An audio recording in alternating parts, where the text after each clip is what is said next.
Did you see this Tom Cruise deepfake stuff? I don't remember if we talked about it or not. I don't think so. You didn't even see it? I saw the title. You're Mr. TikTok. Yeah. You're always TikToking. Yeah. This guy on the left has been pulling a real Tom Cruise thing for a while with the He does look deepfake. like Tom Cruise. And when I saw this article, I was like, oh, makes sense why it looks so good. Because the guy, his face shape is basically Tom Cruise. Yes. And his features are basically, they're super close to Tom Cruise. Probably the only difference is his nose a little bit. And even the hair is pretty much the same. No, the hair never got mapped. The hair is his hair in both. Oh, okay. Yeah, it's just the face portion.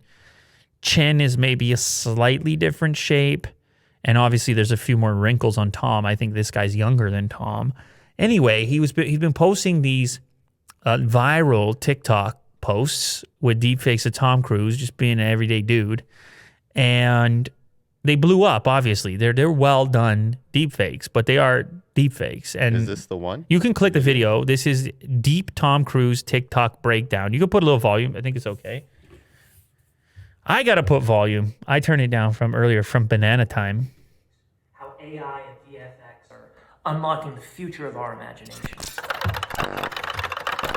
Deep Tom Cruise revealed. What's up, TikTok? You guys cool if I play some sports? He did a good job. Like, the acting is good too. His voice is fairly accurate as well. But the main takeaway here, the important part of this is, as amazing as this looks, he wanted to make it clear in this particular interview that it's not a one-click thing. He went in and fine-tuned these. He spent weeks on these things, Will. Sure. And so there's a lot of people saying, well, what is the future going to hold because this deepfake stuff is so easy? He's saying, no, it's really not that easy. It's an art to it, just like Photoshop or something else. And there's there's levels to it as far as sophistication is concerned. And in order for him to get these results, it took a lot more input than most people would have thought. And he's also, this guy is a Belgian VFX specialist to begin with. Oh, okay. He's not just, so he knows his stuff. He's not just a regular TikTok user or an average TikTok user. He says, you can't do it by just pressing a button. It's important. It's a message I want to tell people. Each clip took weeks of work, he says, using the open source Deepfakes Lab algorithm, as well as established video editing tools. By combining traditional CGI and VFX with deepfakes, it makes it better. I make sure you don't see any of the glitches. So it's not just the deepfake, algorithm. It's not just the Deepfakes Lab algorithm. It's also traditional VFX techniques. Like this, look how bad that looks. That's such low res.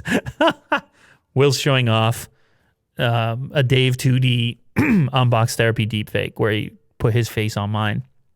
But, I mean, it doesn't look terrible, but it's obviously not to the level this guy was putting together. No. And so it's a mixture of certain techniques, VFX techniques, sophisticated techniques take time to become sophisticated at, right? Mm-hmm.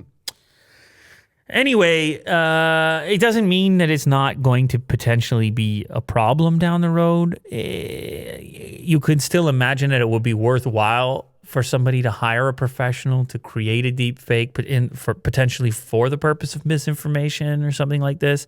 But it seems to be that we've avoided most of that in the short term. And for now, it's some fun little TikToks. Yes. But I've seen this stuff all over the place, so it totally worked. As far as creating viral clips, yes. I saw these on Instagram. I saw them on YouTube. Obviously, they started on TikTok, and here they are posted on The Verge. So, well, shout out. I mean, it's good work. You got to admit that. Yep.